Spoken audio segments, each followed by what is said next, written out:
everybody. Welcome to Will and Drew's Gaming Retrospective. You're listening to episode 84. It's the week of July 12th, 2020. I'm your host, Drew. I am joined by Will. Will, what up, dog? Surviving, man. You? Oh, man, I'm tired. That level of energy that you just heard for the intro, that's as good as it's going to get. Just completely forced, yeah. Oh, my God. I just spent the past hour and a half sitting in traffic on the way home. Ugh. And I'm just completely, just drained, man. My sleep has been all over the place. I have a cup of coffee next to me. It's not even a very good cup of coffee. And I really should have refilled it before we started recording, because I just realized I'm at the bottom, and I'm very upset right now. Well, traffic in itself is such a draining experience. You know, I got out of work early today. I thought I was going to be at work until 5, and they didn't need us to stay late, so I ended up leaving at 3, and one of the guys I work with was running a little behind, so I stayed to cover for him until he got in. So I was out the door probably around 3:30, and I'm like, yeah, man, I'm hitting the highway. It's going to be great. I should be home, by like 4:30, and then I get on the highway, and Waze just starts doing that little chirp it does. The Oh, yeah. And I look, with the red border around the time. It's the worst. Especially when it just keeps doing it. Yeah. Absolutely. And let me know what time I'm going to get home. It happened like 3 or 4 times. It was the worst. So anyway. That's all I got, man. What's going on with you? Like I said, man, surviving. Yeah. We live in unprecedented times, but hey, we're still here, and we're still gaming, and we've got quite a few things to discuss, and I'm excited to discuss them with you. Yeah. We did a review of The Last of Us last week, and if you haven't heard that already, please check it out. A lot of people have spoken pretty kindly of the episode. I'm pretty proud of what we did, and I think if you like that game, or you're kind of on the fence about buying it, but you don't care about spoilers, it's a great episode to listen to. Indeed. We're going to talk a little bit about the DLC tonight. We forgot to address it last week because we got so wrapped up in talking about the main game for 2 hours. So yes, we're going to chat about that a little bit, and a little bit of FF7 talk. But let's check us out on the web first at www.WDGRPodcast.com. Hit us up on Facebook, Twitter, Instagram at WDGRPodcast. You can find me at Science Storm. Will, how can they find you? Will_Gear. And one more thing, folks. We have a YouTube channel, which is becoming a little bit more active right now. We are putting out some pretty cool videos, so maybe you don't have time to listen to a whole episode, or maybe there's a section of an episode that you want to hear again. Maybe you have a friend you want to share our stuff with. Swing on by that YouTube channel and share one of those videos and like and subscribe. Smash that like button. We would appreciate it. WDGR Tidbits. I mean, I just pulled that right out of my ass. That's not a terrible name, but it's not what they're called. Tidbits. Oh, goodness. So, yeah, man. So, let's hit the mailbag real quick. What do you think? Let's dive in. All right. So, let's see here. First of all, Joe Donut says, with The Last of Us in the conversation so much lately, I'm curious, have either of you ever been offended, put off, or seriously upset by something a video game showed you or made you do? Yeah, I read this one earlier, and I had to think about it, because I don't know if this has happened to me. I can say that in The Last of Us Part 1, there are definitely some moments that put me off in terms of something being highly disturbing. Without a doubt, there's very disturbing images and sequences that happen in that game that if you have a heart and soul, you can't be immune to those things. Right. So I can say that much. I don't know if there's really anything else I was able to think of that I was offended by, because I don't get offended easily, especially in a video game. Yeah. Certainly not seriously upset either. So I would say, if anything, if I had to choose between the three, it would be more of a put off out of disturbing content. That would be my best answer. And I could give examples too. Yeah. I'm kind of in the same boat. Like, there's not a ton that's like, there's not much that's offended me, but there's definitely some stuff that has moved me in a negative way. Last of Us, surprisingly, not so much. But there's just one game on the PC side called Papers, Please. I think I've spoken about it a few times over the course of our episodes. Yes. And you play a border guard for a fictional country that is resembling Russia, right? It's not Russia, but it should be. And your job is to try to weed out spies and people that are trying to cross the border illegally by looking at documents that they provide you with and trying to find inconsistencies and then interview the person about those inconsistencies to try to catch them in a bluff. Mm-hmm. But while you're dealing with people that are, faking their way through the country using falsified papers, you're also dealing with single mothers that don't have enough food to feed their children.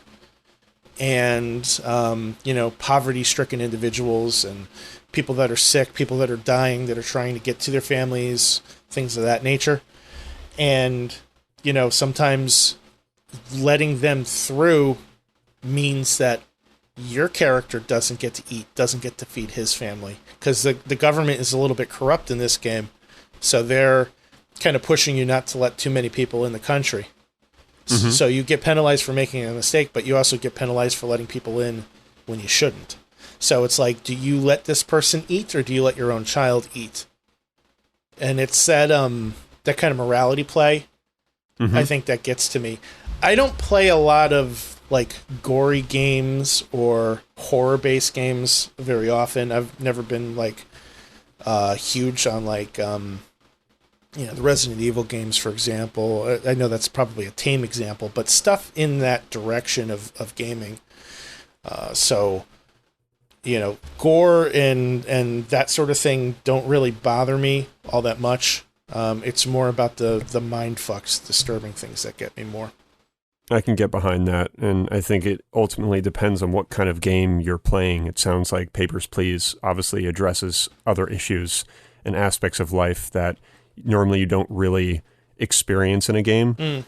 If you're playing just your sort of, I guess, generic game like Uncharted 2 or something, right? As far as I can remember, there's really nothing offensive in that. I could be totally wrong, and I guess it's a perspective thing.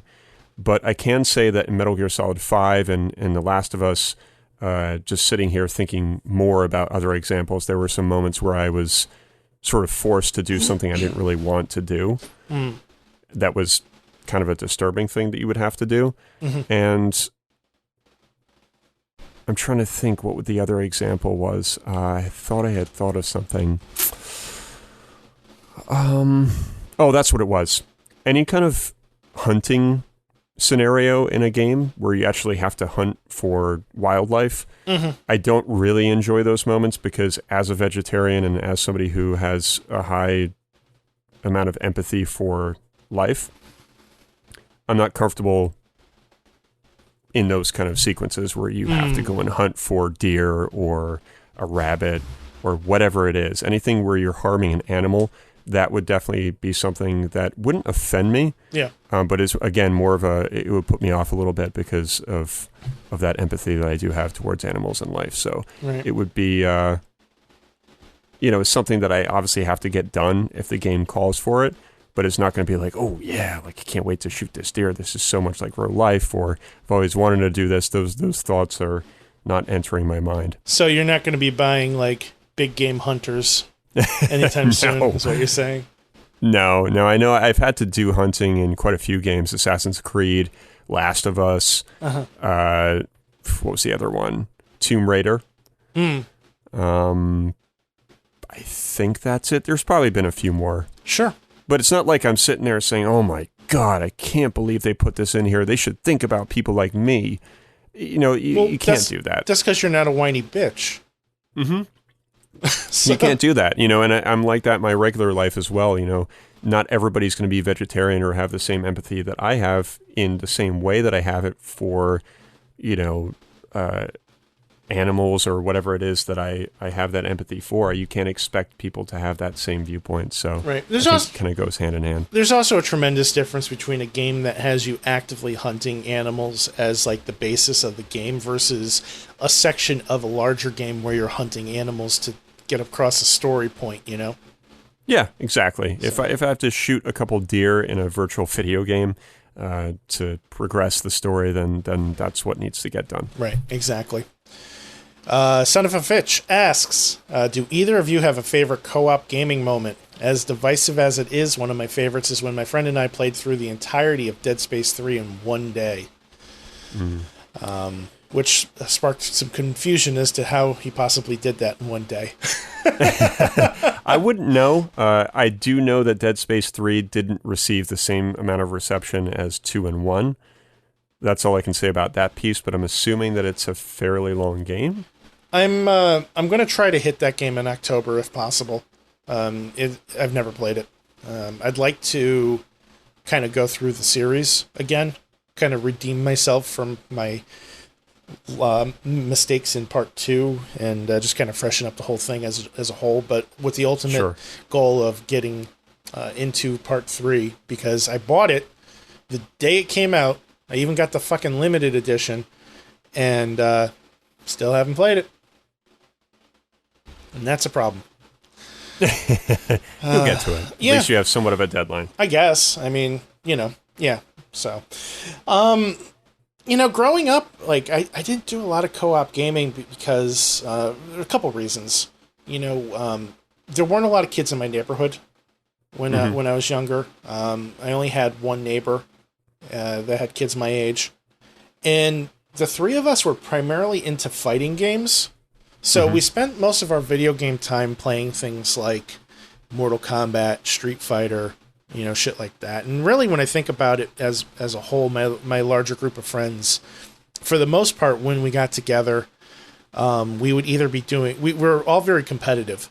So it was always fighting games or first-person shooters. Like, if we got together as a large group and, we would often bring our Xboxes over, as you were part of it sometimes, playing Halo, doing those big-ass LAN parties. So there wasn't a lot of co-op gaming going on. I do remember playing the Gears of War games with Vic and Vency. We would go through those over the course of several nights. And, those were only two-person co-op games. Those were a lot of fun. I played Army of Two with my friend Brett, and I think we did the sequel as well. And those games were actually a ton of fun to play together. I don't know how well they hold up now. I haven't gone back to them, but I had a blast with both of those games. My earliest co-op memory is probably with my mother. There was a game on the TurboGrafx 16 called Double Dungeons, and it was kind of like a cross between a first-person maze with RPG elements and slightly turn-based, if that makes any sense at all.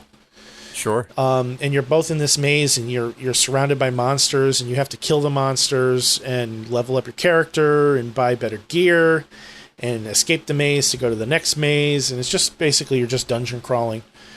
And my mother didn't play a lot of video games, so when she did play video games with me, it was kind of always special. And that was one of the few games that she would play with me. It was something that she could handle. It was her pace, That's really cool. Yeah. You don't hear stories like that very often. Yeah, I wish I had more of them. So, how about you? I mean, when it comes to playing a game with somebody in the same room, that kind of co-op, there have been times where I've done that, but they're harder to remember. If anything, they were more, fighting game experiences or playing Donkey Kong 64 mini games with my sister. I remember doing that a few times. That was pretty fun. I've done co-op with my wife, Mario Party and Mario Kart. That's always a lot of fun. We haven't done that in a while. But in terms of like a co-op experience where it's a co-op mode, over the internet, I would say I've done Battlefield 3. I've done Dark Souls and Demon Souls, of course, and I would say that those would be my most memorable. and they would be favorite co-op experiences to kind of answer your question. Yeah. Just because naturally I love that series, and the best memories I think I've ever had playing a game with somebody else was in the world of Demon Souls and Dark Souls. And it's got really nothing to do with the game per se. It's more about just the experience with that person. I played with Tom, who we've had on the show, and we just had great memories. So much fun, so much laughter, funny moments, and horrible moments. And we're, now still doing Dark Souls 1 remastered every Sunday. We kind of stopped doing it early in the morning, but we're still having a blast with that. And I think nothing will ever change those memories for me. I think that's kind of where they're going to be for me. That's awesome. Yeah. It's a unique experience. Yeah, co-op gaming is something that I'd like to spend more time experiencing.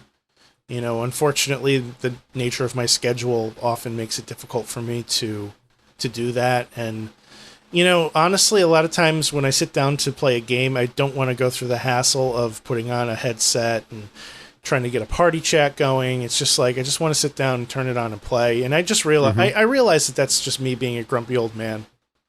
But I mean, there's, it's too much effort to do all that shit. So, but no, I agree. I would like to get more co-op gaming in my life. Yeah, at one point we were searching, Tom and I, for some of the best co-op experiences because we had burned ourselves out on the Soul series, so we started looking for other games, and we actually found Resident Evil 5, so we actually got through that terrible game. Yeah. And it was fun, but only because it was me and him, and it was terrible, so we kind of just made it fun. But outside of that, I really, again, kind of struggle to think of any more co-op experiences because I've never been so much of a co-op guy. It's more just multiplayer for Call of Duty or, something of that nature, but never so much just two people playing the same game kind of thing. Well, let's give our listeners a call to action. What are your favorite co-op games, regardless of what generation it is? Let us know, because I'm always looking for new stuff to play, and maybe it'll be something that will spark my burning desire to co-op. Well, Portal 2 is on the list. It is. I still don't know the logistics of how we're going to pull that off, but it is on the list. Something tells me I'm going to end up having to buy like a used Xbox 360 or something. I mean, that wouldn't be the worst thing in the world. I was just listening to a Stone Age Gamer podcast today, and a big fan of their show. Check them out. They were discussing the Xbox One Digital Edition, which I guess is like $200 right now. And between that and an Xbox Games Pass, that's like the best value in gaming right now, just for the sheer number of games that you get access to. That's cool. So if you have $250 you want to blow, there's worse ways to do it. That's very true. Yeah. Anyway, folks, if you ever have anything for the mailbag, swing on by our Discord room, drop us a note, or shoot us an email, WDGRPodcast@gmail.com. We'd love to hear from you. So, Will, let's talk a little bit about The Last of Us Left Behind. We are going to go into some spoilers here with the game. We neglected to discuss this game, or this part of the DLC, rather, last week. And that was an oversight on our part. I think we both wanted to. It just kind of... It slipped my mind. Yeah, it absolutely slipped mine too. So, so I kind of hammered this into you. Will, play the DLC. Play the DLC. Play the fucking DLC. And you're like, yeah, man, I finished the game last night. I'm like, great. We'll talk about the game when you finish the fucking DLC. And then we didn't talk about it. So let's talk about it. What'd you think? Loved it. Absolutely loved it. Such a perfect way to kind of close that gap in the story of where, Joel gets impaled and, you kind of come back and you're playing as Ellie and ironically you're hunting rabbits and deer. Yeah. But it really closes that gap well. And you learn more about Ellie before she meets up with Joel, hanging out with her friend Riley. And you also learn about, again, that period where Joel gets injured severely, and then she has to go out and figure out a way to nurse him back to health, quite literally. Yeah. Yeah, I'm trying to find the word here. The counterpoint between what we would consider to be current day Ellie versus, pre-Joel Ellie, when she's in that mall and hanging out with her friend and experiencing all these things, the merry-go-round, the photo booth, and just being a kid, to who she becomes, less than 2 years later. Because by the time Joel gets injured, we're, almost a year in? Yes. So yeah, it's like a year later at that point. I believe it was. Like less than 12 months from we're playing these two different variations of Ellie. See how quickly she grew and was forced to become an adult is kind of it's heartbreaking in a way. It really is. But it's also eye-opening to what this virus has done, the innocence that is taken from people, and it brought this level of humanity to the characters that I hadn't experienced up to that point. Like, you kind of feel you feel for Ellie as she's going through the main game, but to experience her falling in love with Riley and trying to make that work, and then to have that kind of pulled out from underneath her when the shit hits the fan, finding out that Riley's dead, Riley's bit rather, finding out that she's bit, expecting both of them to die together or turn together, and then that not happening. It's a hell of a roller coaster, and it's done in a very short amount of time. Yeah, I mean, when I was watching some gameplay just to kind of gather some notes and refresh my memory, at least this person had completed it in under 2 hours. So it's not a lot, but what's there is so good. And it really kind of completes a lot of the questions that you have about these characters. And like you said, it adds way more humanity to more so Ellie than anything else. Yeah. Than what you see in the actual vanilla game. I liked that it also kind of gave some background to, Ellie's parents or her mother. Was it Marlene was the leader of the Fireflies? Yes. Give some background to her relationship with Ellie, Ellie's relationship with the Fireflies. It gave some nice context to that. And then on the end of the the modern part of the story where she's in the mall, it's kind of ironic because that story is the flashback is told in a mall, and then the present day stuff is told in the mall. They're completely different experiences, which I loved, by the way. Yeah, it was a nice touch. It wasn't something that really clicked with me until just now. Actually, I didn't even realize it, but yeah. I could respect that because it took me a moment because I was like, wait a second, I'm in the same place, I think. Well, it is a different mall because the first one was in Boston. Yes, that's right. So, but you start, kind of questioning your judgment a little bit. You're like, is this the same place or is it a different mall? And you kind of piece it together, but they're so different because one is covered in snow, and of course the other one isn't. So. But yeah, what you said about the context, or this provides a lot of context, rather. I love how it provides it with a constant dialogue between the two of them. As they're exploring this mall together, they're just talking to each other. And they're joking around. They're throwing bricks at cars, which, by the way, I love that sequence. Because you just you have fun. And the whole time that I was doing things like that, like trying on the Halloween masks in the Halloween store, throwing the bricks at the cards, or at the cars rather, I was still kind of freaked out that something was going to happen. I don't know if you had that same feeling, but I was like, I feel like this is a little too good to be true. Like, our fun's going to be cut short pretty quickly, either by clickers that are going to just come out of nowhere or something else is going to happen. I mean, it was always in the back of my mind that it's just a matter of time before it happens.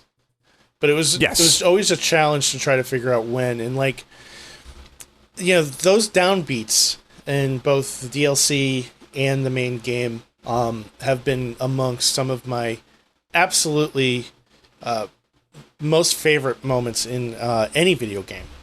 Agreed. You know, for example, like when Ellie is telling the jokes from the pun book, and she's just going like, and you can like, I don't know how many times you went through it, but like you can exhaust the book. I don't think I exhausted it. I would have known if I did. I did. Because I'm sure you did. Because she's at some point she's like, I don't remember the exact language, but at some point she's like, well, that's it. There's no more. or she says like, I'm going to put this away now. And it was like between 20 and 30 puns. Well, that's just it. That's what makes this game so special is there's so much commentary and dialogue that sometimes you don't expect what they're going to say, but sometimes you expect what they're going to say, and it's exactly what you wanted them to say, if that makes any sense at all. It's hard to describe. I feel like I've only experienced that in games like God of War and Naughty Dog kind of games like Uncharted. There's certain little dialogue cues that just work out the way that you would expect them to, and that's a good thing. It's not a bad thing. You know, it's good expectations, basically, with what they're going to say. And I felt like a lot of that happened with, you know, just the exploration of trying on the masks and you know, pretending that you're going to be some sickly vampire or you've got the other stupid one on. You're playing with the little magic 8-ball and I think it was like a skull, actually. Yep. Just kind of exploring that area. It was cool because I thought that I had to leave at one point because I had exhausted everything that was in there. And every time I thought that, there was something else to kind of touch or play with. Yeah, I mean, the dialogue in the game overall, I think, is incredibly natural sounding and natural feeling. Yes. You know, everything that Ellie and Joel say to each other, everything that Riley and Ellie say to each other, it feels conversational. It doesn't feel scripted. It doesn't feel forced. And obviously it's written. Obviously it's scripted. These are voice actors and you know, professionals that are delivering these lines. But I think it goes to the quality of the script, the quality of the dialogue, and the quality of the voice actors to come across as just having this completely natural sounding conversation with each other. You know, like I think about like those pauses, those pregnant pauses that Joel has in the main game when he's talking to Ellie, and how natural they just feel, you know? Like you can hear him sighing before he responds. Yeah. You know, and that's what makes Troy so good. Yeah, and I think we got more of that, you know, in this expansion as well, too. We did. There was a talking point in our last episode where we discussed whether or not the AI would allow the humans to fight the infected. And I know that I wasn't certain about that for the base game, but I vividly remember pitting them against each other in the DLC. Yes. So yeah, I did it one time, which I mentioned on the last episode, and I was going to bring it up again, but yeah, I mean, it's exactly what I said. I just tossed a bottle thinking, you know, let me just try this, and it happened to work, and it worked very well. Yeah. There was a situation at the very end where you're going through the men's shop, and you got to kind of make your way out of the store and across the mall. And once you start to cross the mall, that's when the two factions start like attacking you at the same time. And I remember climbing up the staircase across the way and throwing a bottle at one of the humans, and a clicker heard it and just made a beeline for him. And then everybody started shooting, you know, as many of the infected as they could, and it ended up being down to, I want to say like 1 or 2 infected at the end. And I just hung out. I just hung out at the top level of the mall, and I just let them fight. Like, I'm not wasting my ammo. You guys let me know when you're done. And I think I threw a Molotov to finish off the last one. I don't even think I got my hands dirty.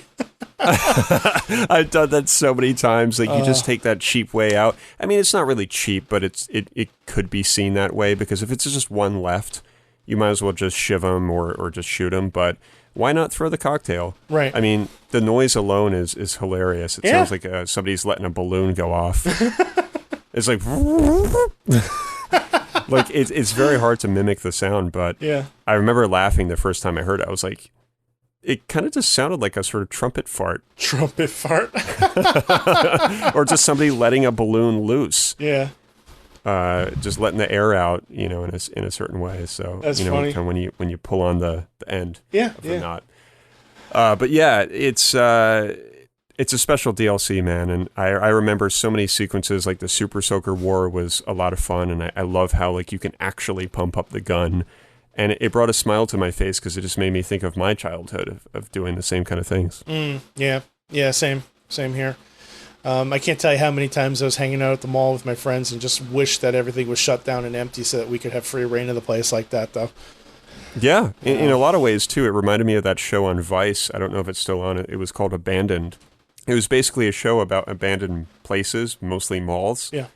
And it reminded me of that because you were living out that show, basically, of going into an abandoned mall and dealing with the creepiness of it. Because abandoned malls are really creepy. I don't know why they are, but they just are. And I think it's because there's that mental knowledge of knowing that there's supposed to be people there, and a lot of them.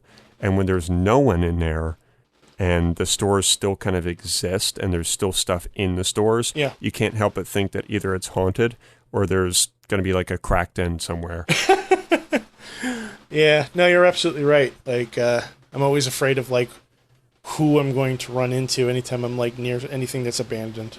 Oh God, You know? absolutely. It's impossible not to. It's not like you go there and you're like, oh, this seems safe. Yeah. Like you're surrounded by tetanus and probably hungry hobos that are going to shank you for a potato. Yeah, you just park your car and you just break out egg salad sandwiches. You're like, yeah, this is safe. That's not safe at all. There's probably like a runner in there. Yeah. But yeah, there was a lot of moments, man. I remember running away from the runners, actually, with Riley was really intense. There was a sequence where they just start kind of pouring in from all different angles. Mm-hmm. And you got your flashlight on, and once again, it was dying as I'm running. And I'm like, Jesus Christ, man, you could just hear them all around you. And I loved it, but man, so many, piss your pants kind of scenes. Yeah, that was super tense. Super tense. In a game that really does give you the ability to clear a room and kill every last thing if you put in the time. Anytime that they force you to get the fuck out of there is very stressful.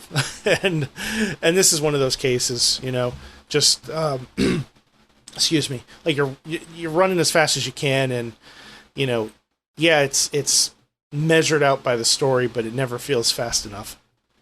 Mm-hmm. What did you think of the Halloween store music? I don't remember the Halloween store music. Yeah, I made a note of that because if you listen carefully, and again, maybe it's just because I had the headset on, you can hear music that's still playing in the store, which just added to that creepiness. I don't remember. And it was very Halloween store-like, but traditional Halloween store music. So it was, remixes of sort of Halloween themes and stuff. It was hard to kind of describe, but I would hear it at times, and it sounded like a record that at any moment was just going to stop playing. Interesting. Yeah, that was one little detail I missed, or that I noticed. One thing that I missed was the photo booth. Oh, you didn't see that? No, I didn't see it, and I was a little upset when I was watching the video, just catching up on notes, because I was like, I don't remember this, but I do remember the arcade sequence, and that was a ton of fun, too. Yeah, the arcade was a blast. I spent quite a bit of time in the photo booth, because, quite honestly, I was trying to get Ellie to make a move. It didn't work out. There you go. But I felt like it was going to happen, and just, no matter which path you take with the photos, it just doesn't seem to happen quite there. But it was fun. Going through that sequence where you're kind of choosing, and then you have this whole conversation like, "What's Facebook?" Because I guess the photos would automatically post to Facebook if you signed in with your account or something. It was oh really? It was a silly reference. Yeah, it wasn't like something you could really post to Facebook. Yeah. I don't believe, but there's I guess photo booths where you're able to sign in with your account, and instead of printing it out, it'll post it for you. That kind of thing. Mm-hmm. Mm-hmm. So they kind of have like this whole dialogue about that, and then they start taking the poses, and then you can like switch up the pose last second, and you can get like super silly with it, and I don't know, it was super charming, and I spent like 20 minutes doing it. One thing that actually got me a little emotional in a lot of ways was the dancing scene where they're dancing on top of the table, because Riley cues up the music, and I got emotional because it made me realize not only do most of us in our regular lives just not have enough fun, and it kind of makes you think about potentially why we don't have fun like that. And I think a lot of it is just due to the way that some people's lives are. So I was able to relate to that in the sense of just being in situations where you see people unwilling to dance or unwilling to do something fun. And you know, obviously you can see that in Ellie's character, because most people just don't dance on a regular basis. And I'm not saying, oh my God, everybody's got to dance, but it makes you think about those things. It makes you think about what it is to just have fun. And Riley is absolutely that person that instigates it and has that sort of contagious personality. And it was cool to see them dancing and having fun, and obviously brought them romantically quite closer, quite literally. Yeah. Well, I mean, everybody has that one friend that doesn't care who's watching. You know, yes. like they're going to dance. I was fortunate enough to marry that person, but like everybody knows somebody that is just like, you know, I don't care. I'm going to enjoy myself. I'm going to live life to the fullest. I'm just going to be a free spirit. And, you know, it's rare to find that. And it is. It's even more rare for somebody who doesn't innately have that to kind of let down those walls and become that free person, even if for just a little while. And you could see that struggle. Yes. Yeah. It's massively evident when you see Ellie just struggling to even pull off a basic dance move. And when she does, you know, of course they're both kind of dancing terribly, but you know, that's expected, you know. Yep. But it was really cool to see that. It was a cool moment. Yeah. And obviously the kiss too was something that you could see festering and kind of building up. Yeah, I mean, I would have been disappointed if they didn't go down that route, because they teased it like right from the beginning. You know. But yeah. What else did you want to talk about with that? Any other high points or low points? I don't think so. I had written here too that the sequence where you crawl into that air duct was really creepy, because there were freaking blood streaks everywhere. It actually reminded me of the ninja sequence in Metal Gear Solid 1, where you get into that hallway and there's just blood streaks everywhere because he slaughtered all of the soldiers. I remember that. And I believe there's a dead body in the air duct too, where you can find one of those recordings, which of course I did not get to experience the right way. Damn you! but there's always a damn him, damn that man. I can't help but say that every single time now. It's really bad. But yeah, no, overall, man, really good DLC. Really happy I played it. Yeah. I think that I wouldn't say that it's imperative to play it, but I think that it's important. It's absolutely worthwhile. I think it's short enough to not come up with an excuse to say, you know what, it's not necessary. Yeah, considering that you can literally start and finish it in one evening, there's zero reason not to play it. Like if you have like the base game on the PlayStation 3, and I don't know whether they charge for this DLC or not. I'm assuming it costs something. But you know, it can't be more than a couple bucks at this point. If you probably like 5 or 10 or something. Yeah, well, I mean, at that point, you might as well just buy the remastered version, because you can get it for the same price. But like to have it included with the remastered Last of Us, I think makes it a no-brainer. You know, it's absolutely worth playing. It was worth my time. I think it made a huge difference in my appreciation for Ellie as a character, and what she's been through, and what she's going through, and what she's still going to go through. 100%. Like you said it best. You know, it adds all of that context that wasn't necessarily missing, but it just added more of it. Yeah. So I know you picked up a copy of Last of Us 2. I did finally. Yep. I did it on, I think it was on like Thursday or Friday. I just bought the digital version on my PS app. And of course I did not have enough room to install it as usual every single time. So I had to delete Red Dead Redemption 2, which I'm not going to get to right now because of everything that's coming up once again. But yeah, I got it. I started it last night. I played about 5 or 10 minutes, just the opening sequence, which was breathtaking just from a visual perspective. But I was just exhausted on another game, which we're going to speak about in a moment. And I have not played any more, but I'm hoping to probably play more tonight. However, Joe actually kind of tried to convince me to stick with Final Fantasy VII first. You should. And just finish it, because Last of Us 2 really requires your full attention, and I don't know if I want to go back and forth like that. You can't. I don't think you can. They're two different types of games. I don't think you can have that swing in moods. No, and that was the thing, because Final Fantasy is way more lighthearted, obviously, than the heaviness of The Last of Us. So, yeah. Just switching to it, I already felt like, man, this is going to be a heavy game with the way that it opens up. So, yeah. But yeah, I got it. I'm glad I did. I know it's inevitable that I'm going to play. It's only a matter of time before I really sink my teeth in. Yeah, I mean, I'm not too much further along since the last time we talked. I haven't really had an opportunity to play too much, but it is a great game. It is more of the same, but refined, gameplay-wise. I don't want to get into too much detail with you, because I kind of want to get your initial impressions once you really kind of get in the meat and potatoes of the things. Okay. But it does have, in my opinion, a different feel than the first game. Okay. I also feel like they kind of let things breathe a little bit more, because it is a much larger game than the first one. I feel like I've already put in enough time where if I was playing part 1, I would have beaten it. So, or at least I'm kind of in that neighborhood at this point, and I am nowhere near the end. I could just tell I'm not even close. Yeah, it seems like there's a larger sense of scale right out the gate. It seems that way. When you just kind of play the intro. Yeah. Yep. So, that's most likely a good thing. I think so. I'm definitely looking forward to talking about it with you in depth, but if you start playing this game, I think you're going to drop Final Fantasy VII, and I don't think you're going to go back. And that is exactly what I'm worried about. Yeah. So, because that game is frustrating me. Well, let's talk about that. Like, what is going on with that game? So I love the game. There's no denying that. I've had a great experience with it. It's about a 40-hour game. So I was right about that, and so was How Long to Beat. And the way that the game is structured is everything seems to be paced out quite well. At least that's been my take on it for the time that I've been playing it, which is quite some time now.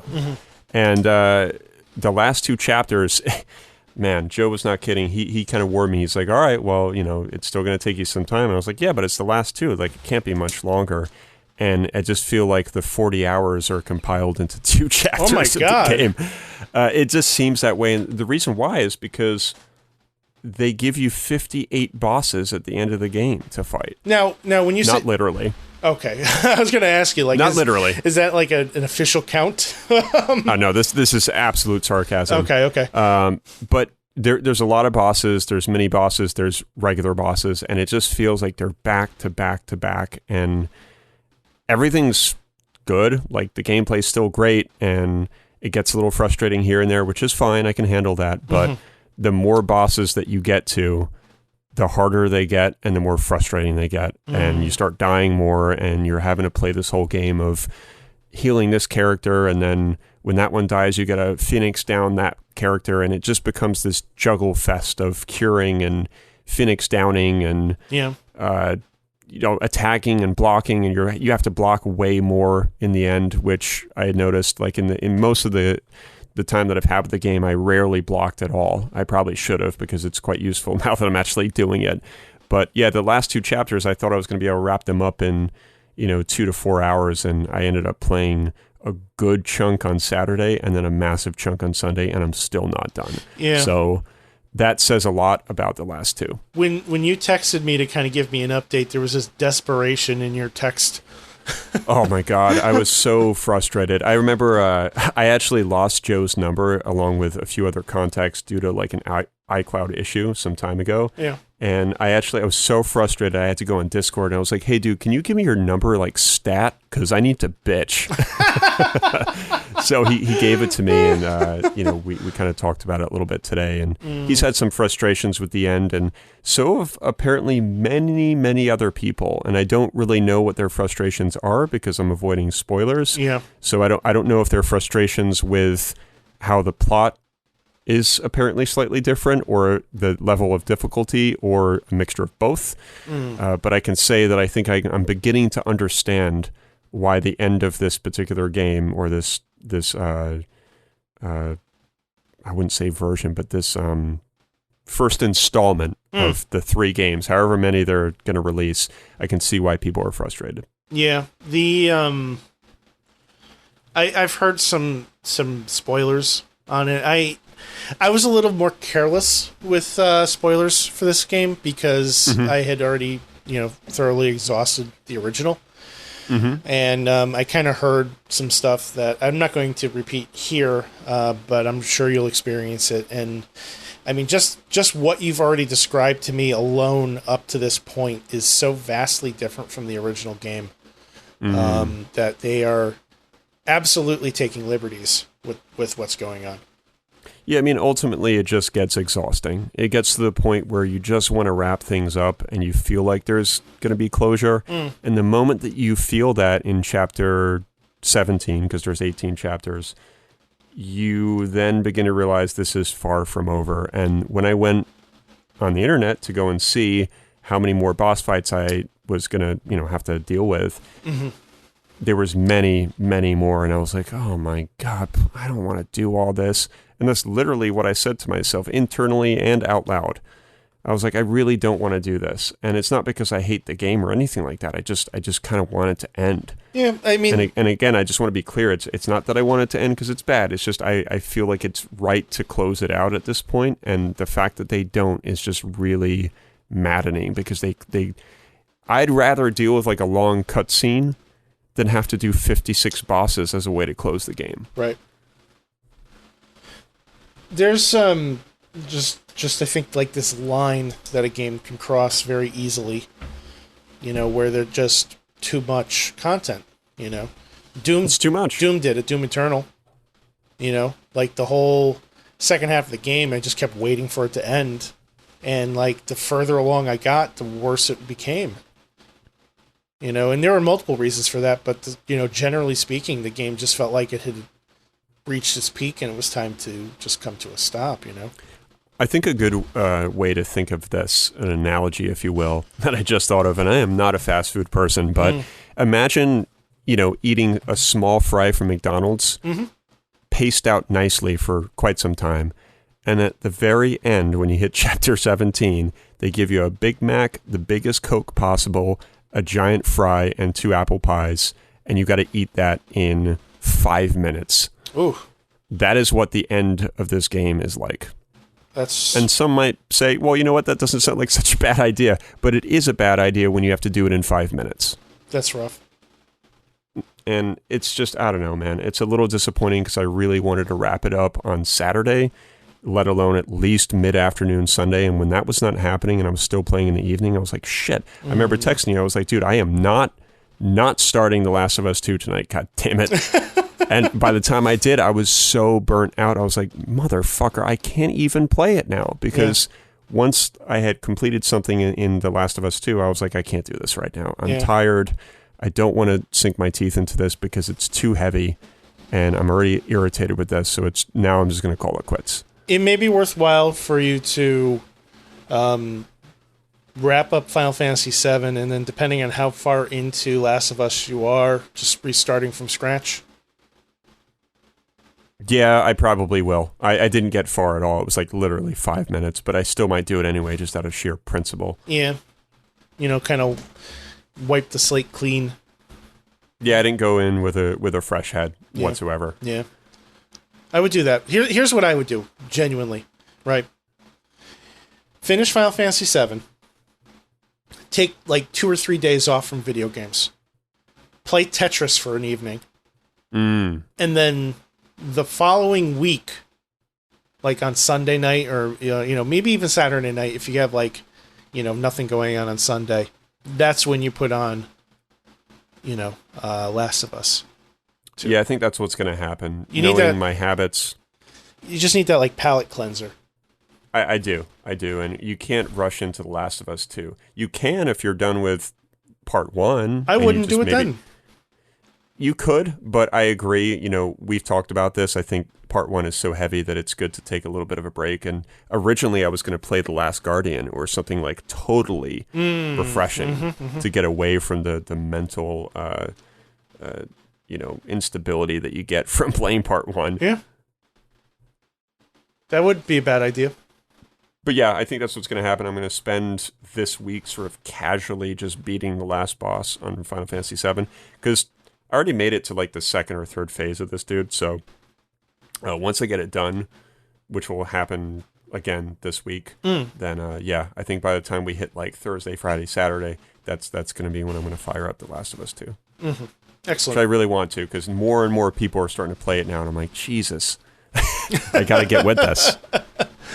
Well, it's just, I mean, we talked about it before. There's so many spoilers out there, and so many people are playing it that I've got to get into it so I can become or get involved with the conversation. Yeah. I'm starting to become one of the few people of my friends that has not finished the game at this point. So I'm getting left behind, Will. Anyway, I hate myself.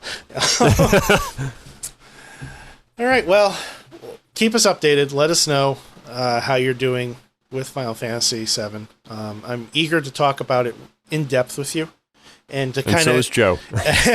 And I'm kind of eager to compare what my memory serves of the original to what they have served up to you. Sure. In 2020, you know. Yeah, that's gonna be quite the review. I'm actually looking forward to that one. Yeah. So what's next? What else we got? You acquired something. Oh yeah, and it's still a mystery. Yeah. So I didn't tell you about this yet. I have to kind of hedge this a little bit by just saying that I have not had an opportunity to try this yet. Okay. I don't even know if it works. It may be broken. But I have gotten my hands on a PlayStation VR unit. Ooh. Okay. All I can think is Tetris Effect. Yep. Because I want to play that game in VR so badly. Yeah. That's, as far as I'm aware, the only game that I own that would be compatible. So Dave, who's been on the show before, he had a PSVR that he wasn't using, and he hooked me up with it with the caveat that it may not work. If it does, we'll work something out. If it doesn't, then I don't know what's going to happen with it. But a while back, he had an issue where lightning struck his home and it fried a bunch of his electrical equipment. And the PlayStation was one of the things that got fried, and the VR kit was connected to the PlayStation when it happened. He replaced the PlayStation with a PS Pro, and I don't know if it's a compatibility issue with the old VR versus the new VR. I don't know the details on that, but I think he replaced it and ended up with a new Pro or a new VR headset. So this one, I guess, was just kind of sitting around collecting dust, and it's like, well, I don't know if it works, but here you go, give it a try, and we'll talk. Okay. So I've been looking at a couple games, trying to figure out like what I should try. Super Hot is on the list. I played that on your what the hell was it called again? The Quest. Quest, yeah. So I played that on the Quest, and that was a lot of fun, if a little bit disorienting. And I want to look into getting a copy of Beat Saber, because that looks like that's going to be ridiculously fun. I have the Move controllers, I have a camera, I have the headset, and I have about 80 different wires to connect to the PlayStation. Jesus. Yeah, it's that's a lot. There's a lot of wires. It's kind of absurd, actually. That reminds me of Tom's Oculus Rift setup. He has the original Rift for the PC, and that was quite the setup. There's a lot of wires, a lot of speakers, a lot of cameras. Yeah. A lot going on with that. There's a box that sits in between your PlayStation and your TV. It has like an HDMI in and an HDMI out. And I guess this is like the main processing power for the VR. And then there's wires that connect to that connect to the headset. So it's kind of like this like chain of wires, and I haven't had a chance to hook it up yet. I'm hoping to spend some time with it, either tonight, or probably tomorrow or Wednesday, actually. Well, if you get Tetris working, definitely let me know how that is, because I'm sure that's amazing. That will be literally the first thing I try. Oh, God, I love that game. I remember it was the first time I played it was at your house. Yeah, I've heard that it's even better in VR because there's zero lag. And like I've been pretty fortunate that my TV doesn't have much lag in the first place. But when you're dealing with like they did who the hell was it?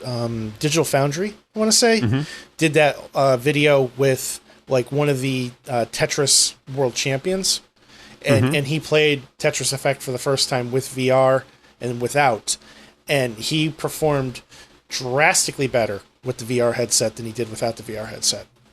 That's awesome. So, from a competition standpoint, which I am totally not a competition level player, but from that standpoint, the VR headset is an improvement.